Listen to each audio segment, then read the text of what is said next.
It's a little more fun making videos on my day off when I can go chill out, walk around Crane's Roost or something. But we'll do another car studio video today. Something I was wanting to make a video about yesterday before I decided to do that last video about, whether or not a top-level carrier should be voting yes on the NALC contract. But what I wanted to talk about today is how much of a lifestyle should you be able to afford on just a 40-hour a week, work week? Because you hear a lot about that from people, that what they think they should be able to afford for only working 40 hours a week, And the fact of the matter is, if you're going to have everything you ever dreamed of and have a really comfortable or affluent lifestyle, you're probably not going to be able to get it just working 40 hours a week. That's just not the way things go, But you'll hear people who talk like they should be able to do this and do that and all these other things on 40 hours a week. People act like there's any job you have, minimum wage should be enough, working just 40 hours a week, for you to be able to rent an apartment or something and have a car. And some people even act like you should be able to support a family on it, just like if you're working at a fast food place or something, for 40 hours a week. That's not the way things work. That would be an interesting world, but how would we afford it, The companies that are paying these people to work have to be able to make a profit. They have to be able to pay the lease on the restaurant or wherever that you're working at, and pay all of their insurance and buy all their supplies and take care of everything. And they just can't do that if they're paying people enough money that just working 40 hours a week, they can afford all that stuff. Some companies, depending what kind of a business it is and how much money they make and what kind of a marketplace they're working in, can do that. But when you're talking about fast food place, some kind of a restaurant where the margins are super, super thin in the first place, the vast majority of people who try to open up restaurants and things like that, even before the pandemic hit, and I felt so bad for some of these people that just opened businesses right when all the COVID stuff happened and then had to shut down. Some of those people saved for decades maybe to try and open their own place, have a business or something that they could call their own, and then just like that, it was gone, The vast majority of small businesses fail. And if they have to pay their employees enough money for them to be able to afford some kind of lifestyle that includes a home, a car, and all the things they need just to work only 40 hours a week, a single earner family, it's just impossible. It's not going to happen. I used to know a guy a long time ago up in Pittsburgh. He had a company that made signs, all different kinds of things, different signs and banners and all of that. But I know one time he was having a conversation with my mom, and he told her nobody who works for him is ever going to make more than $5 an hour.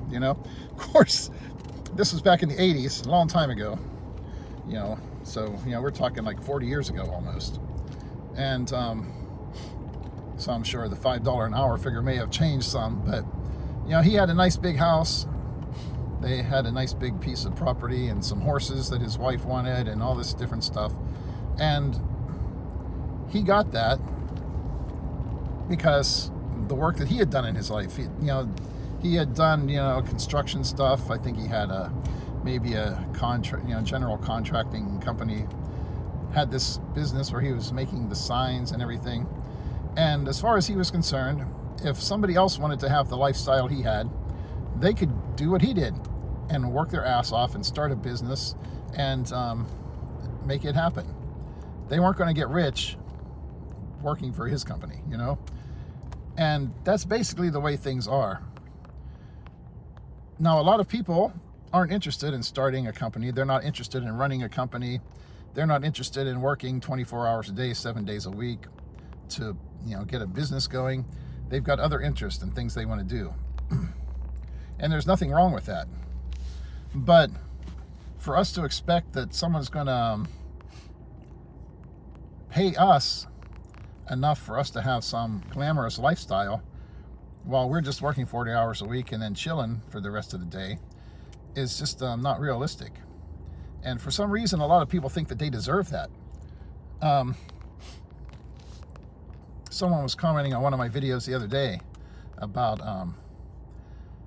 the difference in lifestyle, the way that people did things back in the 70s and 80s. Things were a lot cheaper then, but if you look at inflation since then, I looked up something, say like 1970, which is a good while back. Average house in this country was like $23,000 or something like that.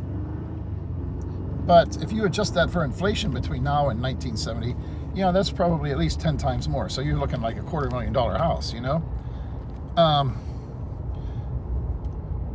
The average, home price right now is probably a little over $400,000. So those prices have gone up a little bit higher than the actual rate of inflation for a lot of other things. But on the other hand, you look at what people were making back then too. People's salaries back then in 1970, I think minimum wage was only like $1.50 an hour or something, So the kind of money people made back then, average household income was, maybe $8,000-9,000 a year or something.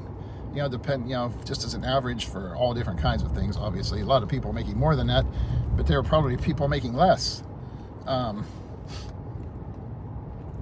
It's just that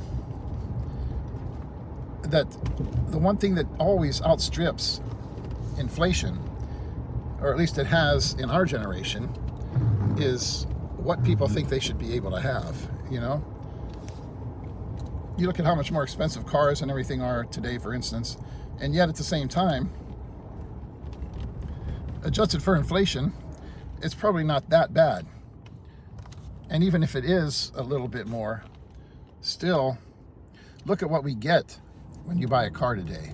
You've got a sound system that's better than what most people could have dreamed of having in their house back in the 70s. You've got anti-lock brakes, none of that stuff. We didn't have any of that. The little Ford Maverick that my father had that we used to drive back and forth to Florida in every year with my brother and me in the back seat. We didn't have airbags, anti-lock brakes, backup cameras, collision warning alerts, and all that kind of stuff that people have today. So the cars that we're driving right now, a hell of a lot better than what we were able to get back then. Some of those, like a big Chevy Caprice or something like that, Impala, whatever, flying down the road at 100 miles an hour, floating all over the place. The suspension sucked. You had like the high-profile tires, no anti-lock brakes. Trying to avoid an accident, slam on the brakes, they're going to lock up, you're just going to slide. We have a lot more technology and stuff available in the products that we do have today. It's like a television set, compared to the televisions we were watching in the 70s and 80s. There's really is no comparison.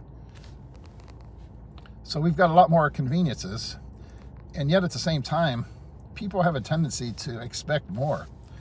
They want more sooner. They talk about, well, back in my father's day or my grandparents' day, they were able to do this or do that.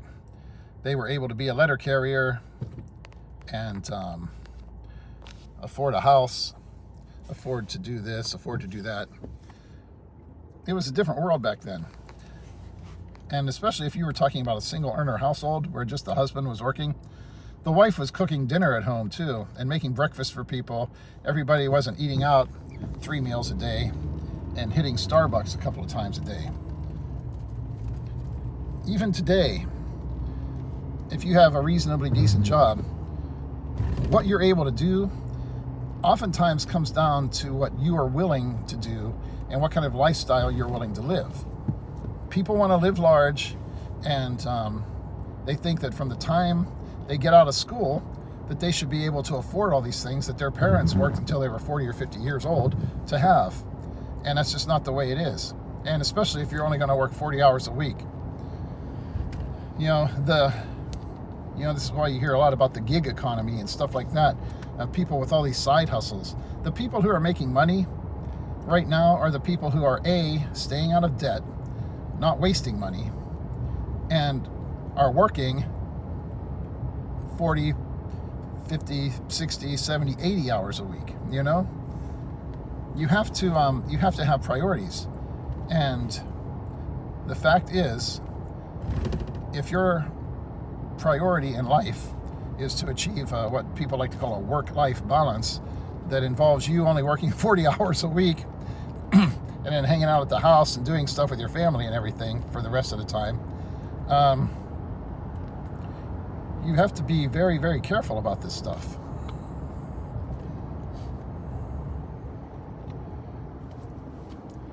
Sorry, I was watching these people almost have an accident next to me when a guy pulled out in front of someone who was doing 50 miles an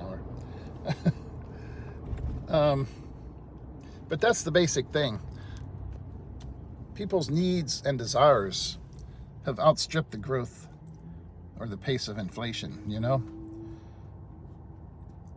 So even if they have a job where, if you look at the price of things today and compare it to the price of things, 30, 40, 50 years ago, and you look at what the job they're doing and the salary for that job has actually kept pace, in terms of percentage of increase with the actual rate of inflation, still they find that they're not able to make ends meet, whereas their parents were. And a lot of that has nothing to do with the actual cost of things. It has to do with what our priorities are and how we're living our life and the mistakes that we're making. People think that just because they have a union job working 40 hours a week, they should be able to just have a blast. And that's not the way it is. Sometimes when I'm at work, I think, man, I'd like to have my body back from like 40 years ago. And that's, for me, it's not so much that I want to not work or whatever, or just be retired or something. I would love to have back the energy I had back then to be able to keep working. I used to go to work at the post office, work 50, 60 hours a week out in the hot sun, work a lot of overtime. I'd go home, pick up my dumbbells and work out, do some chin-ups, sit-ups, and push-ups. I had a route before one time where I was kind of close to my apartment, and I would go home for lunch. I'd pop into my apartment, and maybe if it was the winter or my feet were all cold and wet, change into some dry socks or something. And while I was there, I would work out some on my lunch break. I don't have the energy for that anymore. But when you're young and have that energy, those are the days when you're going to have to work, probably. You're not just going to be able to work 40 hours a week and then chill. But anyways, that's just my thoughts on that. It would be nice if we had a world like that, but the money to do that has to come from somewhere, and it's just not practical. People understood before the American dream, was to come here to this country, be able to start your own business, work hard. The whole family worked in the business and everything, worked in the restaurant. That was the center of their life for 30, 40, 50 years.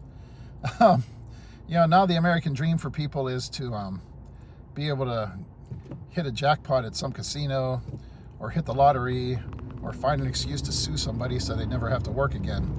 And that's the problem. It's not the fact that you can't make money and have a good life. It's the decisions that we each individually make about what we do with that money, and whether you want to do like I did for so many years of my life, sit around playing guitar and writing and reading books and stuff and having fun instead of going out and working and busting your ass. We all make decisions of what kind of life we want to live, and the money's there to be made for most people if they're just willing to do it.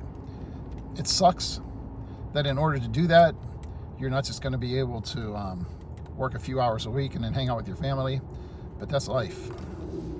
I keep saying that in my videos. That's life, because c'est la vie.